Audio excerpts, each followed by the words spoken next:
سبب بنائے. اللہ تعالیٰ ہم سب کا خاتمہ بھی ایمان فرمائے، خاتمہ بھی خیر فرمائے. میرے محترم بھائیوں، آج سے تقریباً 5 جمعہ قبل ہم نے ایک سلسلہ شروع کیا تھا کہ زندگی کے ہر معاملے میں اطیع اللہ و اطیع الرسول، اور ہمارا سلسلہ چلتا چلتا توحید و رسالت کے بعد نکاح کے معاملات تک آیا تھا.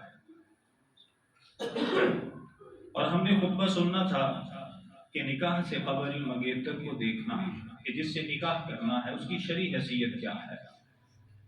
پھر یہ غزہ کے معاملات آئے، بڑی گرم جوشی تھی، تو لوگوں کی اصلاح کے لیے، اپنی اصلاح کے لیے اور اپنے مسلمان بھائیوں کا جس طرح بھی ہو سکے ساتھ دینے کے لیے الحمدللہ ہم نے اللہ تعالیٰ کی توفیق سے 5 خطبہ جو تھے وہ بھی تفصیل سنے. اللہ تعالیٰ اپنی بارگاہ میں قبول فرمائے اور اللہ تعالیٰ ہمارے مظلوم بھائیوں کی مدد فرمائے، اور جو ان کی مدد اور معاونت کرنے والے اللہ تعالیٰ ان پر رحمتوں اور برکتوں کا نزول فرمائے، اور جو ان کو پریشان کرنے والے اللہ تعالیٰ انہیں تباہ و برباد فرمائے. الحمدللہ وہ عبرت کا نشان بنے ہیں اور بن رہے ہیں، اور انشاءاللہ بنیں گے انشاءاللہ. تو اس وجہ سے ہم نے وہ جو ہمارا موضوع تھا وہ چھوڑ دیا. تو آج سے انشاءاللہ پھر ہم اسی موضوع کے حوالے سے دوبارہ گفتگو شروع کریں گے. میری دعا ہے کہ اللہ تعالیٰ مجھے حق سچ سننے کی، سمجھنے کی، بیان کرنے کی توفیق عطا فرمائے. آمین. میرے محترم بھائیوں، موضوع سے قبل ایک بات یاد رکھیے کہ دین اسلام دور جدید کے تقاضوں کو پورا کرتا ہے.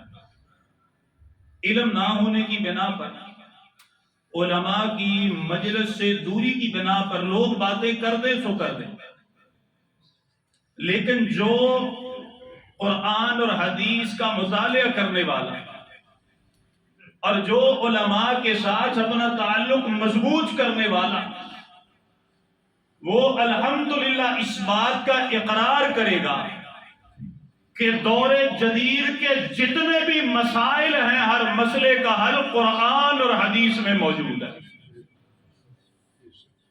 آج لوگوں نے بڑی باتیں کی کہ اسلام دور جدید کے تقاضوں کو پورا نہیں کرتا. ہم نے کہا اللہ کے بندو، آپ نے قرآن اور حدیث کو پڑھا ہی نہیں، اور اسی لا علمی کی بنا پر نکاح کے معاملے میں اتنی بڑی بڑی خرافات، کوئی بے دین اور بے نمازی ہو تو دور کی بات ہے، میں کہتا ہوں دیندار طبقہ بھی نکاح کے معاملے میں دین سے دور ہو گیا. پتہ ہی کوئی نہیں، علم ہی کوئی نہیں. ہم کہتے ہیں، دعوت دیتے ہیں، آؤ یارو قرآن اور حدیث کی طرف آؤ، ہم سے سیکھو، آؤ ہمیں وقت دو. ہم وعدہ کرتے ہیں انشاءاللہ آپ کا دیا ہوا وقت اللہ ضائع نہیں کرے. لکھ کے دیتے ہیں، فتویٰ دیتے ہیں انشاءاللہ آپ کا دیا ہوا وقت اللہ ضائع نہیں کرے. اللہ آپ کو عزت عطا فرمائیں گے انشاءاللہ. اب اس ماحول اور معاشرے میں ایک بہت بڑی خرابی جو اہل مغرب کی طرف سے ہم میں آئی، وہ کیا تھی کہ نکاح سے پہلے لڑکے اور لڑکی کو جنہوں نے آپس میں شادی کرنی ہے ایک علیحدہ جگہ انہیں بٹھایا جاتا ہے، خلوت ان کی کروائی جاتی ہے، باتیں ان کی کروائی جاتی ہیں. مسئلہ اگر یہاں تک ہوتا تو بات ٹھیک تھی، لیکن اب بات چلتے چلتے ایک کمرے تک آئی، پھر کمرے کا دروازہ بند ہوا اور 2 غیر محرم ایک دوسرے کے ساتھ ایک کمرے میں بند ہو گئے. جب انہیں سمجھایا گیا، کہنے لگے جی بات یہ ہے کہ سمجھنا پڑتا ہے دین کے مسئلے فلاں فلاں فلاں. ہم نے کہا اللہ کے بندو آؤ دین کی طرف. ہماری بھی اولادیں ہیں، ہماری بھی بیٹیاں ہیں، ہمارے بھی بیٹے ہیں، ہماری بھی بہنیں ہیں. کل ہمارے ساتھ بھی یہ معاملے اگر پیش آئے تو اللہ کی پناہ، دنیا میں تو لوگوں کو منہ دکھلائیں گے، عرش والے رب اور محمد کا سامنا کس طرح کریں گے صلی اللہ علیہ وسلم، کس طرح کریں گے. آئے میں اپنی اور اپنے بھائیوں کی صلاح کرنا چاہتا ہوں. نکاح سے پہلے منگیتر کو دیکھنا حرام ہے.